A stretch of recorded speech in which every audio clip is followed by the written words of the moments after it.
मैं अपनी मासी के गांव नरकटिया पहली बार जुलाई की उमस भरी दोपहर में पहुंचा था, जहां हर चेहरे पर सन्नाटा और हर गली में अधूरी कहानियों की गूंज थी।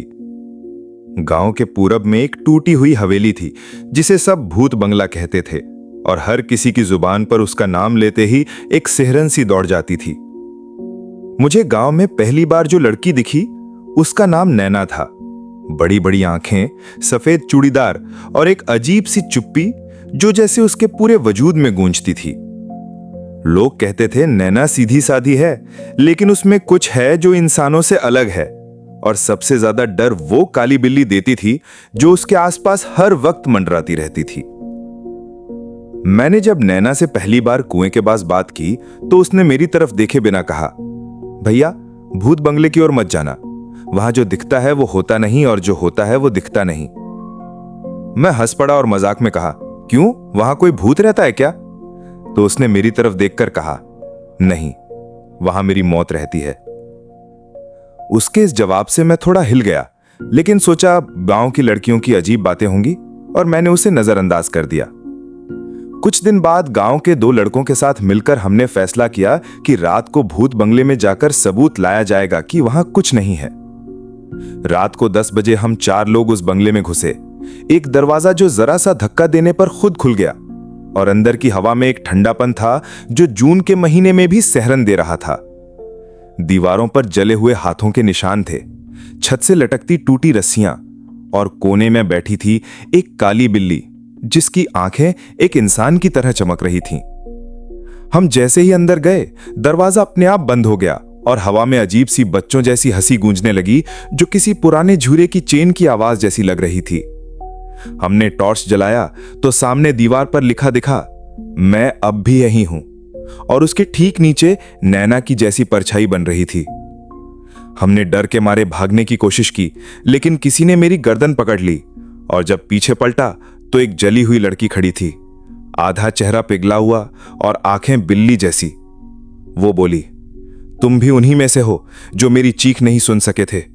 और मेरी आंखों के सामने एक एक कर गांव के वो लोग दिखने लगे जिन्होंने नैना को ताने मारे थे या उसे डायन कहा था। हम बेहोश हो गए, और अगली सुबह गांव वालों ने हमें उसी बंगले के बाहर पड़े पाया, खरोंचों से भरे, सांस उखड़ी हुई और होश पूरी तरह से टूटा हुआ। जब मुझे होश आया तो सबसे पहले मैंने मासी से पूछा, नैना कौन थी? तो उन्होंने कांपते हाथों से बताया कि नैना 3 साल पहले उसी बंगले में जिंदा जला दी गई थी। गांव के जमींदार के बेटे ने उसका बलात्कार किया था, और जब वो जिंदा बच गई तो गांव वालों ने उल्टा उसे ही डायन घोषित करके बंगले में बंद कर आग लगा दी। उसके साथ उसकी पालतू काली बिल्ली भी थी जो मरते वक्त उसकी आंखों में देख रही थी, और तब से ही उस बंगले में एक बिल्ली दिखाई देती है जिसकी आंखों में नैना की रूह बसती है। मनोज, जो उस रात मेरे साथ था, अब पागल हो चुका है और दिन रात सिर्फ एक ही बात कहता है, वो मुझे देख रही है, वो मुझे देख रही है। मैंने शहर जाकर इलाज करवाया, लेकिन मेरी नींद में हर रात खिड़की के पास वही काली बिल्ली दिखती है। आंखें चमकती हैं और उसके गले में वही लाल रिबन बंधा होता है जो नैना के बालों में मैंने देखा था। मैंने दोबारा गांव लौटकर उस बंगले के सामने माफी मांगी, कहा, नैना, हमसे गलती हो गई, हमें माफ कर दो। और तभी वो जली हुई परछाई फिर सामने आई, लेकिन इस बार उसकी आंखों में गुस्सा नहीं, दर्द था। उसने कहा, अगर तू चाहता है कि सब रुके तो मेरा सच सबको बता, मुझे इंसाफ चाहिए, बदला नहीं। और फिर उसकी परछाई धुंध में बदल गई। मैंने नैना की कहानी सोशल मीडिया पर डाली, एक डॉक्यूमेंट्री बनवाई, और गांव में उसके नाम का एक स्कूल खुलवाया जहां हर लड़की को मुफ्त पढ़ाया जाता है। अब गांव के लोग कहते हैं कि उस बंगले से आवाजें आना बंद हो गई हैं और काली बिल्ली भी कभी नहीं दिखती। लेकिन अगर किसी गांव में फिर किसी लड़की को दर्द दिया गया तो शायद वही आंखें फिर किसी और बिल्ली में उतर आएंगी। मैं अब हर किसी से सिर्फ यही कहता हूं, लड़कियों की आंखों में सिर्फ ख्वाब नहीं होते, कभी कभी उनमें कोई अधूरी रूह भी बस जाती है जो इंसाफ के बिना चैन नहीं लेती।